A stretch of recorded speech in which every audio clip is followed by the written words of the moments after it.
Hi, Eric Clay here with Own Your Future podcast, where we help you with some of your biggest financial decisions. Today, I'll be introducing Mark Maraglia from Exit Premier Real Estate. He's one of the top realtors in the area, helping hundreds of people purchase their and sell their homes. Hey, Mark, how are you? Hey, Eric. Hey, thanks for having me on. I appreciate it. Thank you. You're welcome. I just introduced you. Tell people a little bit about yourself and what you do. Well, thank you, Eric. Thanks for that. Thanks for the opportunity here. Mark Maraglia here with Exit Premier Real Estate. I've been a licensed realtor, full-time realtor for 19 years. I absolutely love what I do. I work with first-time home buyers, and I also work with sellers as well, trying to help them sell their homes. Collectively, I'm not trying to brag or anything like that, but I've sold over close to 800 homes at this point in my career, and I just love what I do. So that's what I want to do. Just want to help people. So I'm here. Thank you. Awesome. Hey, so, Mark, the market has changed a little bit over probably the last 6 to 9 months with some of the increased interest rates. What are you seeing out there, and how is that affecting buyers and sellers? That's a good question, Eric. Let me try to answer this way, break it down a little bit. As you know, it's kind of loaded because, yeah, you're right. There's some changes. We have a new year. People are excited about buying houses as always, but it's kind of slowed down a little bit. I think just because of the start of the year. Plus, interest rates have gone up, significantly from 3% of beginning of last year to now 6.25. You can probably advise me more on that where it's at right now, but so that's had some kind of an impact. So. Sellers have been a little leery about putting the house on the market because they're just afraid of what's going to happen next. When the other shoe going to drop. So everybody's anticipating bad news. But the good news is that as interest rate goes down, as inflation goes down, interest rates will come down right behind it. So I'm looking forward to that.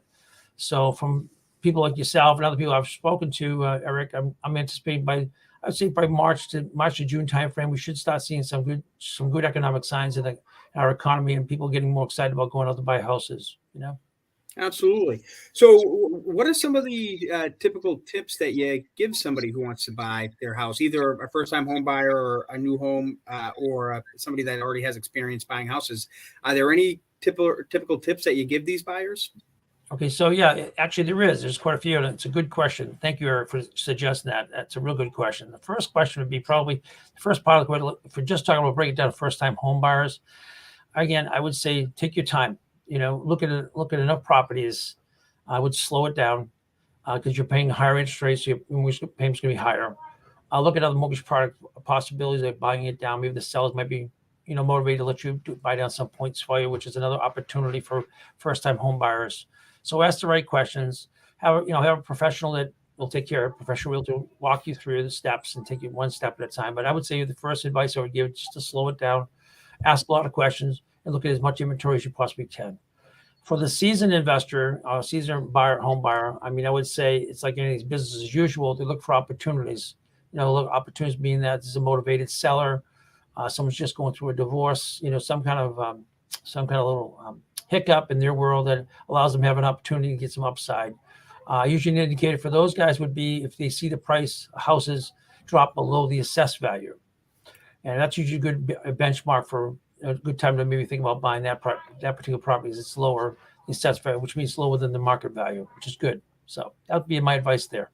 Yeah, you brought up something really good is buying down points. With a lot of my first-time home buyers, we're now actually seeing them buy more points down, especially when we have down payment assistance available.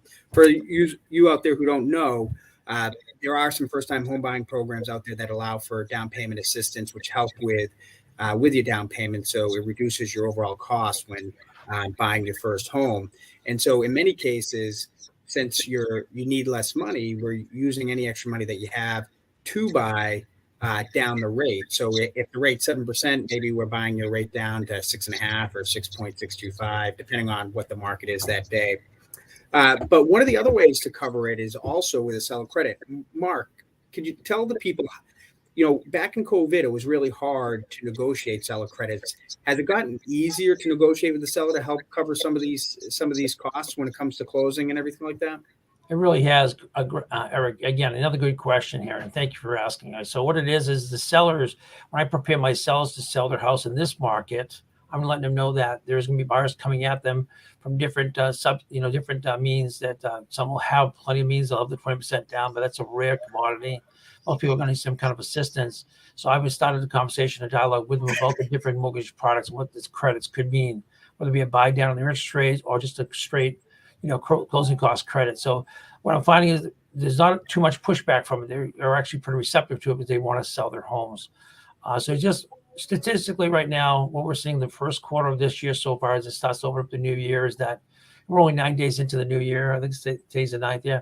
And we're still seeing sales a little cautious, but they are receptive to closing cost credit. So that's part of the way I present it. It's all in how, I guess, the listing agent presents it to the seller to begin with and how they explain it to them, what the buyer's all about, So I'm glad they're more receptive towards seller credits and everything to help cover some of the costs. You mentioned that there hasn't been much pushback. Have you noticed any kind of, with the changing market, have you noticed any pushback on any other items, such as like maybe listing price or whatnot? You're going in and maybe you offer, you say, hey, we should sell this for $575, but maybe the seller wants to go at $625. Have you seen any pushback on price or whatnot?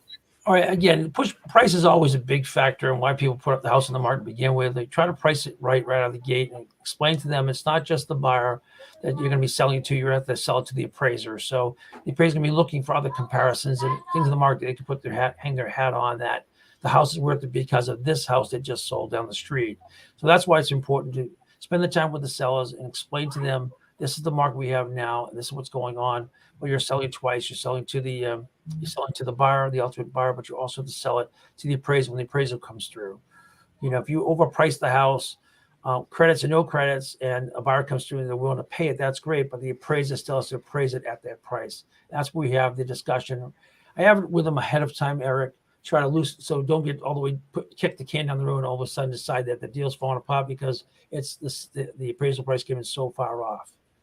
So that's what we try to do. So now, have you seen a lot of differences in like how long houses sit on the market when there's different prices? Like, are some houses waiting like 30, 40 days, and are some still selling in 7 days, 2 weeks? Have you noticed, is there a big difference on how the price is affecting how quickly these houses sit or sell? Well, I guess it's a measure of price. Again, another good question, Eric. I thank you for asking it. I think what it comes down to is the higher the price point, you have more education of that buyer, that price point, and then you're putting out that much money in a higher interest rates situation we have here.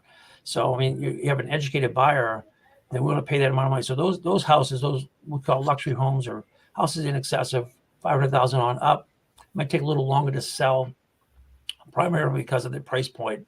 Anything less than $500,000 is pretty much, I won't say selling off the shelf. There's still a little slowdown as the new year at the beginning, but I think you'll have a chance to sell those quicker, to answer the question. So price related more than anything else. Condition, of course, is important. Location, of course. These are the pillars of how we price the house to begin with, but if it's under 500, chances are it's going to sell quicker than it would be over 500. That's what I'm seeing. Yeah. So are there any other tips that you typically give sellers to help get their homes ready or to help sell the house quicker? And another second part of that question is are the tips different today than they were maybe a year ago? Good questions. Both good questions, Eric. Thank you. I think, first of all, again, it's a real good conversation with the seller, taking the time to explain to them about, this curbside appeal and how important that is to them, because there's fewer choices, of course, of inventory to go through, but still those choices, they want to make an easy decision. So your house has to stand out from the rest. So having that curbside appeal is very, very important. What I mean by curbside appeal is that put down the mulch, put out the extra flowers, whatever you need to do. Maybe put an American flag hanging from the front door, whatever you need to dress it up to grab people's attention that they want to go to your house and see your house first. That's very, very important. When you get on the inside, the condition is very, very important as well. So I think what you do is you talk to them about condition, location, and curbside appeal. Those are the top three. But more so now, this conversation is in every scenario with every seller, but more so now with the curbside appeal, because you want to make that decision, whatever decision the buyers are going to make. If you have a captive audience of so many buyers for that house, you want to make sure they make the decision on your house, not the next door neighbor's house or the house down the street. So that'll be the one that's more important. So I think more so now, Eric, curbside appeal is important right now. I know it's winter. I know it's January, But trust me, you can still buy the mulch, you can still buy the products you need to dress up the house, and that's what takes that little extra effort, you know. Yeah, absolutely. You got to work a little harder today to sell your house compared to a year ago. Absolutely, and I think something else too, Eric.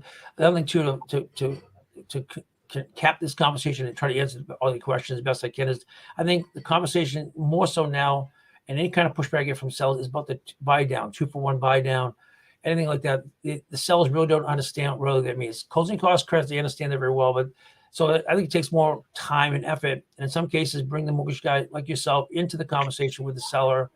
And so I'm sitting down in a presentation with the seller, and I'll say, listen, I have my mortgage guy on speed dial or on FaceTime. Would you want to talk to him? And he can explain the different options, because the more the seller knows about what the buyer is going to be coming to them at, the better it is that when the decision comes to make a decision on which buyer they're going to go with, the one that has all that explained to them up front would be easier choice. That's all. I've actually done a lot of open houses with you too. You have me there. You have me at your open houses so that when people come in to look at the home and maybe they have questions about financing or whatnot, that you have a mortgage guy there that can answer those questions about loan programs, buying down points, etc. So, to the sellers out there, sometimes it's beneficial to have a realtor who has a relationship with a mortgage guy, so that when you are having an open house, that a financial guy is there to kind of talk about the finances when potential buyers walk through. So I don't know. I can't remember. We've done, I don't know, well over numerous. Yeah. I've lost count of how many open houses I've done with you. Yeah. So one of the things I wanted to touch base with you on is inventory. So the big conversation during COVID was how crazy low the inventory was. And the inventory, it appears to have popped up a little bit in the last 6 to 9 months, but it still appears to be significantly lower than where it was before COVID. Is that still correct? That's correct, Eric. It really is low. All right. So an average person, I mean, it does depend on the individual community you're looking at. All right. Some communities have stayed steady Eddie with the same amount of inventory, or fairly close to the same amount of inventory, but overall across the whole board, state to state, where inventory is down across the board. And I think part of the reason was because we had that flurry of the long-standing 3% interest rate. So buyers had an excuse not to buy a house, first time buying a house. It was so easy for them at that interest rate, But now when you start raising the interest rates, and they will double by what we're talking about more, or what we call leveling off in the business. Now all of a sudden there's a change. So there's a change of guard, there's a change of attitude about the whole thing. I think what you do is, if you think about it, inventory will start to creep up. As inventory creeps up, you'll start to see prices will come down. So it's just economics. So the more inventory we have, the more price change you'll see. Start to see price changes, start seeing prices go down. So for right now, is this a good opportunity to buy? Absolutely, because there's, again, fewer buyers out there because of the increase in the interest rate, but opportunity for you to find a really nice home, because sellers are working really hard to prepare their houses for sale to make it easy for the buyers, believe it or not. So they're working really hard behind the scenes. You don't see that up front, but they are working really hard, and they're just as nervous as the first-time home buyers whether or not they're going to sell their house or not. So it's really kind of amazing to see when you sit on both sides of the fence, working with a first-time home buyer, Eric, and working with a seller over here, and you see they're both nervous. So it's just our job, both yours and mine, is to direct the people, give them guidance, and give them the right information they need so they can make an informed decision. So yeah. And so we just talked a little bit about the past. What I wanted to talk to you about is a little bit about the future. So my expectation is that we're probably going to see interest rates come down towards further towards the end of the first quarter of 2023, and probably into the first quarter of 2020, the second quarter of 2023. What happens after that second quarter, I'm still not sure, but I'm confident that we're going to see price pressure probably continue to push rates lower where they're based off where they're currently at through probably June. And so my expectation is that as we head into the spring, we'll actually see a lot of buyers try to actually come back into the market to capture those lower interest rates, because after the second quarter of 2023, I'm not 100% sure where rates will go after that. So my expectation is that buyers are going to try to lock those in. What do you guys, or what are you seeing, or is there any talk about what what realtors are expecting to happen in the next quarter or two? I think, like most realtors are talking right now, this is our spring market, Eric. And statistically, since World War II, spring market starts. And this is the confusing part. It actually starts January 1st, goes to June 30th, and in that time frame, that's usually the strongest market we have in real estate sales, again across the state of Massachusetts. So I think they're anticipating that to continue. Again, what we're going to see a leveling off, if there's going to be any leveling off, like you said, between the first and second quarter, will probably because it be depending with the interest rate, what goes on, and also inflation, which you can't not talk about because that does go hand in hand with the interest rates. So you need to factor that in. So, but what I always find is the fear, dealing with the people's fear. The sellers right now, they're concerned about, is this the right time to put the house on the market? And the answer is a flat out yes, absolutely, because we're in the middle of a spring market. This is statistically the best time to sell your home, probably get the most amount of money, because people want to make a change. It's a new year that people like to make changes. Yes, they have credit card bills to pay and all that stuff. It's the first of the year, but still, when things start to settle down, the house seems to be the priority, Eric. So over all the other bills that they have to pay, and they look for, in the years as the year comes on, it's always about the house and have their living environment and where they're going to put their head down. So that's important. So as long as that stays the most important part of what they're trying to do, young families starting out, kids going to schools, although the school systems are very important, the house is probably equal, if not more important.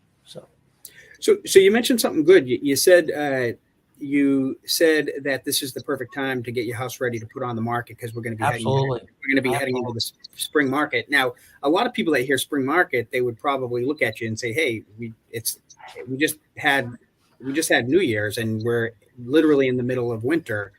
Why would I think about the spring market right now?" So give people an idea of like how long it might take you to get your house in a position to list for the spring market. And my personal opinion is you probably want to get on the market maybe like a month before the actual spring starts. So am I wrong about that? Or no, not really. It depends on the condition it's currently in. So a lot of times people see, I guess, unlike buyers that are ready to go at the moment's notice, sellers are thinking about it, then actually doing something about it. Versus, I still have a room to finish. I have a room I have to paint. I have to bring a contractor in. So wherever they are in the spectrum, Yeah. So what I say to sellers on this podcast would be, Eric, and to you and your community, mortgage brokers community, would be that bring them back to us and suggest that we come in for an invitation. Give us an invitation. Let's walk through your house and see, with my eyes coming into your home, I can tell you what you might want to think about doing. I mean, even just staging some cases will take care of the condition issues, but just get me in there because it's my experience that's going to really save the day for you. I mean, without having to overspend, because sometimes people have the expectation that overspend, bring a contract and spend $30,000, $40,000 while they put their house on the market. That's not true at all. It might just be something as simple as just cleaning up, picking up whatever, staging a room or two, and putting the best foot forward. Not every house is created equal. So I mean, just going in to find the location, find the condition, and just talk to people, make sure they understand the rules of engagement. But I think if I think about this, it really isn't that long doesn't take that long to put the house on the market. It really just depends on what the condition is when I get in there. That's what it really comes down to, Awesome.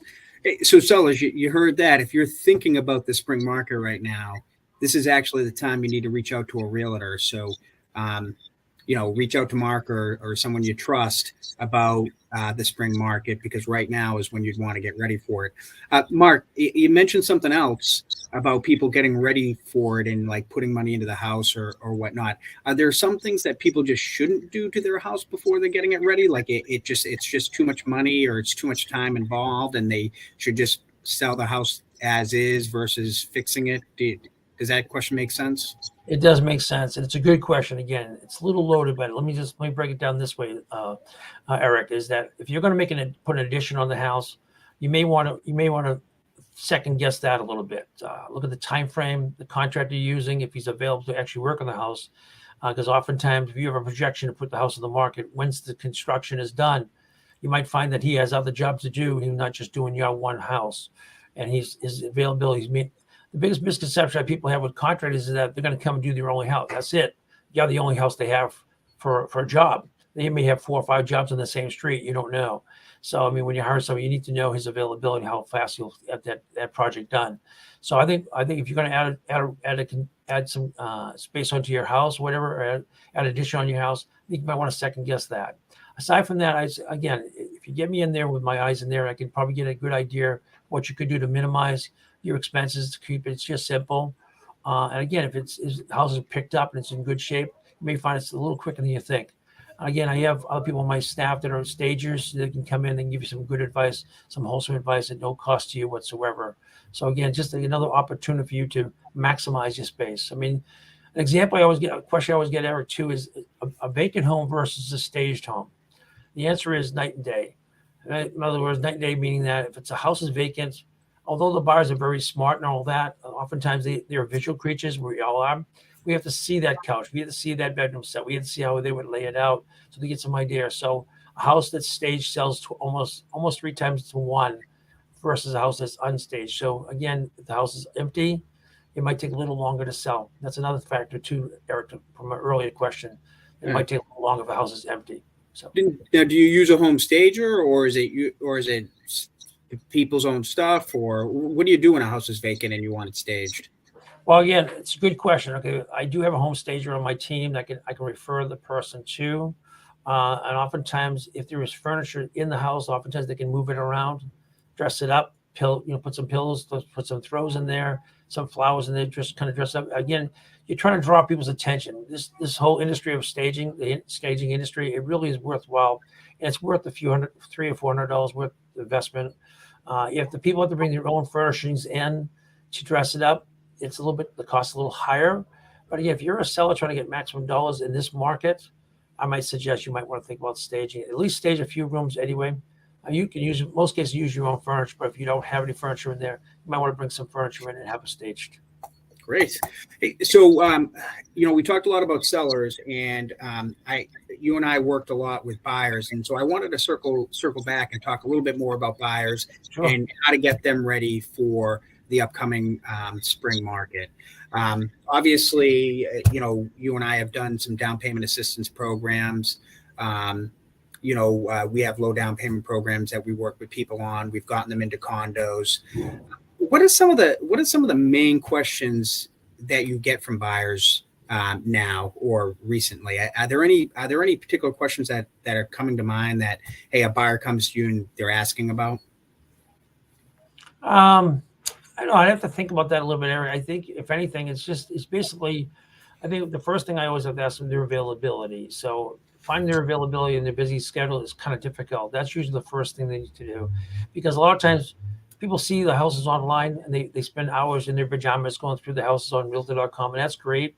But to go out there in the real life world and actually spend time with a realtor going from house to house, it's a timing thing. So they have to allow that time in their schedule. So I think the first thing I might suggest is that availability, so scheduling, that you have to put some time into or some thought into how much time do I have to do this per week?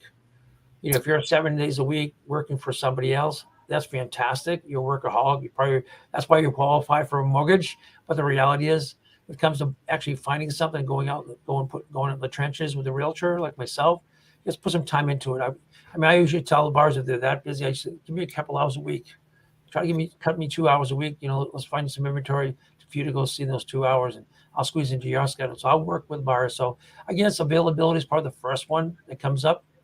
Again, I think, how much can they afford comes up. So I usually revert them back to you, Eric, when it comes up to affordability. But I think availability, affordability, and then comfortability. Are they comfortable going out and buying a house and making offers? That's the question. They get real nervous about offers. What do I do here? So I told them I walked them through there, and I explained to them about we have a real good understanding. With, in some cases, have you on speed dial, Eric, to make sure we explain the financial part of it.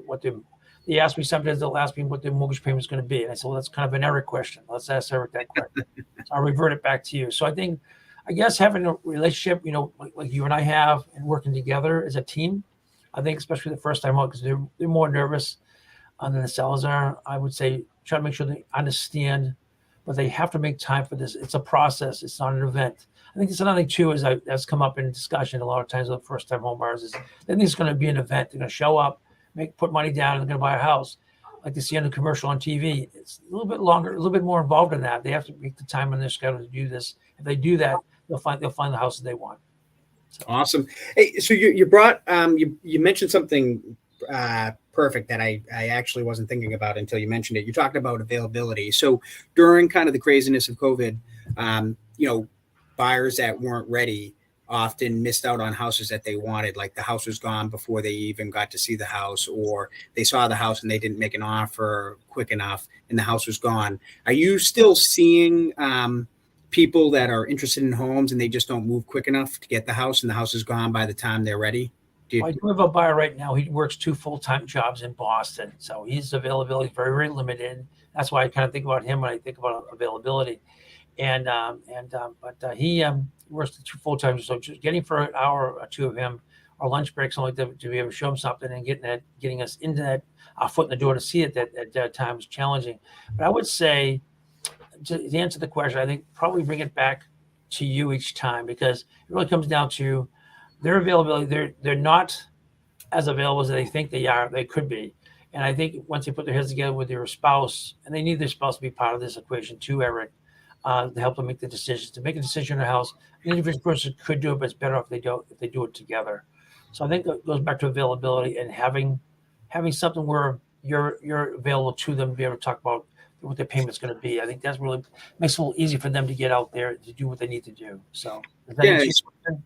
Well, so I just ran into people who just didn't move quick enough. Like I had them pre-approved and there was a house they were interested in and they just didn't move. And then I've had people that, and I don't have a problem with it. They call me on a Sunday and they want to make an offer on a property and they've never been pre-approved before. They're like, oh, we should be fine, but we found a house we want. And, we need offers tonight by, Sunday at 8. And, like I got to pre-approve them that Sunday. And some people's situations are more complex than others. And so that may or may not be able to be done depending on the documentation they get.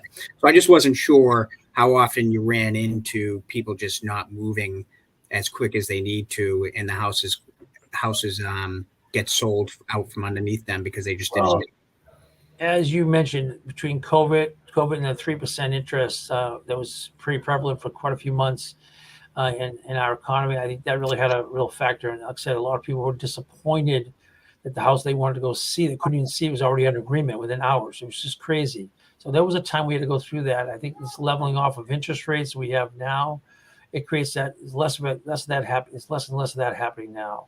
Lines outside the door for an open house, although it was always fun to have an open house and have all these people lined up out front. It was kind of cool, but not seeing too much of that anymore. So sometimes it's a wait and see who shows up type thing. I've started doing something where I've actually did open house where I actually asked for buyer's agents to do honor an invitation. So I was asked for an invitation to come to the open house in advance so I can get a gauge who many people I could expect to be there, so I can let the sellers know that we have 10 people invited guests out of the 10, 6 people have said they're going to come. So that's something I started doing with open houses, which seems to work pretty well. People are pretty receptive to answering an invitation, so it's pretty cool. But again, go back. I think what it is, Eric, I think probably the answer to the question for you and for this loaded question, it would be that I think try to set the expectations from the buyers right from the get-go. Affordability is your end of it. Availability is on my end.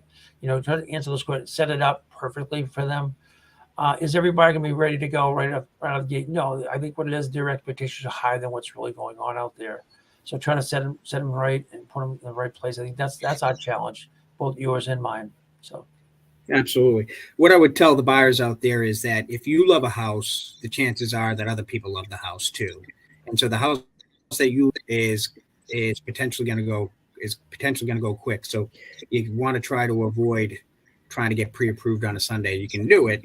And I'm more than happy to do it. But if you need it, if you're trying to meet a deadline, you really want to get pre-approved before you start looking at houses you love. And you mentioned something. Oh, sorry. I would say you mentioned we talked about availability, but it's not just the buyer availability. The mortgage brokers in the days past, mortgage brokers, you couldn't get them on the weekends. You couldn't. They work Monday through Friday. So it's just interesting. Now open it up. It's good to see. I mean, you're not in your case, Eric. You're pretty available most of the time, but that availability is the key. I mean, if that buyer has a question, the biggest question I get is probably how much my monthly payment going to be, so they can figure out if they can buy this house or not. And that's usually what it comes about. And usually, if it's a Sunday afternoon, I'm showing a house. That's when you go, hey, Eric, you're available, put you on FaceTime. Can you answer this question? And you run the numbers. And I think that's important. So I think it's availability, not just on the buyer side, but also the mortgage person and the realtor in the equation as well. So. Awesome. Hey, Mark, I want to thank you for joining me on Own Your Future podcast. If buyers or sellers have questions that they want to ask you, how will they get in touch with you? Or what would be very easy? My cell phone number, if you can display my cell phone number there or not, it's 508-272-8761. That's 508-272-8761. It's the easiest way to get a hold of me. You can text me, call me. If you need to email me, I don't know if you want to display that, if you have that opportunity to do that. If not, I can just tell you it's Mark M, M-A-R-K-M @exitpremier.com. Awesome.